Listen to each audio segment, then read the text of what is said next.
हरे कृष्णा बच्चों, सुप्रभात। पिछली कक्षा में हमने पढ़ा था वर्ण पढ़ा था। हमने वर्ण पढ़ा था और उसके प्रकार पढ़े थे। आज हम वर्णमाला देखेंगे। निकालो आगे की वर्णमाला। हिंदी की वर्णमाला। जिस तरह मोतियों को पिरोकर मोतियों की माला बनती है, उसी तरह वर्णों को मिलाकर वर्णों की माला यानी वर्णमाला बनती है। जिस तरह मोतियों को पिरोकर मोतियों की माला बनती है, उसी तरह वर्णों को मिलाकर वर्णों की माला यानी वर्णमाला बनती है। स्वर कितने होते हैं? 11। व्यंजन कितने हैं? 33। और वर्णमाला कितनी है? 44। ठीक है। स्वर कितने हैं? 11। व्यंजन कितने हैं? 33 और वर्णमाला है 44। ठीक है। वर्णों के क्रमबद्ध समूह को वर्णमाला कहते हैं। क्या कहते हैं? वर्णों के क्रमबद्ध समूह को वर्णमाला कहते हैं। विशेष स्वर के बिना व्यंजन हलंत लगाकर लिखे जाते हैं। स्वर के बिना जो व्यंजन के शब्द लिखते हैं उन्हें हम हलंत लगाकर लिखते हैं। क, च, प, ब आदि सभी व्यंजनों में अ स्वर लगा होता है। इन्हें हम हलंत लगाकर लिखेंगे। जैसे क, धन, च, है ना। जैसे क तो क में हलंत लगा, फिर धन लिख के अ, फिर च, फिर उसमें हलंत लगाया, फिर अ, प फिर उसमें हलंत लगाया, फिर अ, ब फिर उसमें हलंत लगाया, आदि।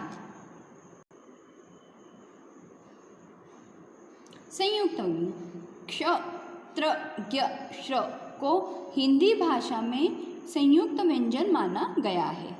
ये दो व्यंजनों के मेल से बनते हैं, इसीलिए इन्हें संयुक्त व्यंजन कहते हैं। जैसे कक्षा में बच्चे शांत बैठे हैं। कक्षा में बच्चे शांत बैठे हैं।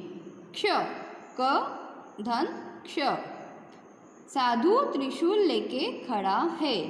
त्र, त, धन, र।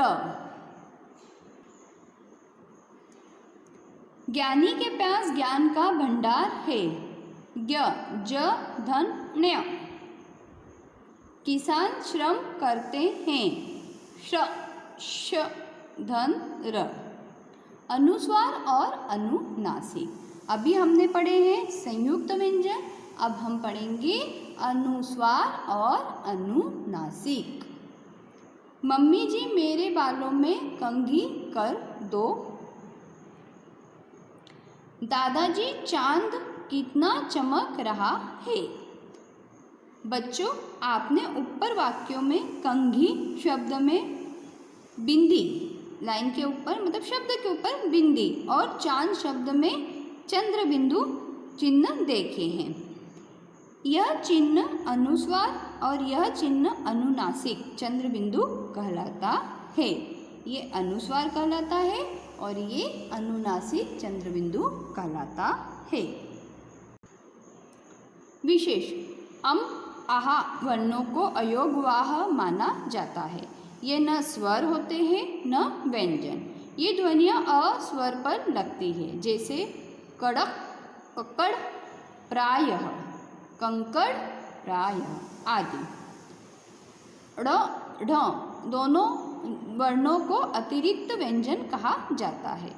इनका प्रयोग शब्द के शुरू में नहीं होता है। जैसे सड़क, पढ़ना आदि।